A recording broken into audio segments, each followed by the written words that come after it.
autostradu i razvoj.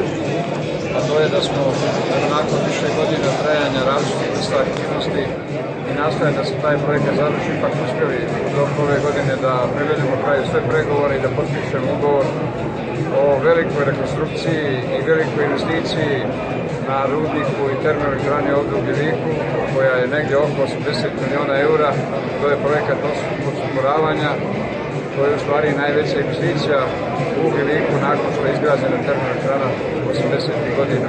Pored toga, u ponedeljak ćemo potpisati još jedan ugovor, a to je ugradnja filtera 20 miliona maraka vrijednosti, što znači da će ukupno u naredne 3 godine u Ugljevik biti investirano 90 miliona eura.